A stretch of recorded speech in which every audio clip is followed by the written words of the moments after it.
you ready? For what? For... Rose Wow! Bang iba na ako mamaya. Hindi ka na mamamansin. Hindi na. So guys, for my husband's 49th birthday, tinanong ko siya, ano bang gusto niyang regalo? Napakahirap ng hiningi niya sa akin. Gusto daw niyang maibalik ang dati niyang buhok. Hello, paano naman natin gagawin yun? Eh, ganito na ang sitwasyon natin, oh.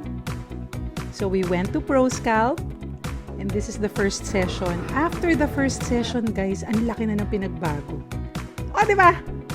Eto, yung second session, wala akong videos masyado, pasensya. Pero tingnan nyo naman, ayan, nabubwisit na siya sa akin kasi lagi ko siya video-videohan. Kasi nga gusto ko ipakita sa inyo yung progress. For the third and final session, nakita ko na talaga kung gaano kaganda yung trabaho ni Sir Mav of ProScalp. At sobra talagang pulido ang pagkakagawa, guys. Tingnan nyo naman kung papaano nag-transform ang aking poging asawa. Ang ganda-ganda na ng ulo niya, oh. Ito siya nung March 9. At ito na siya ngayon. O, di ba? Hindi na rin siya takot magbilad sa araw kasi hindi na siya nakakasilaw.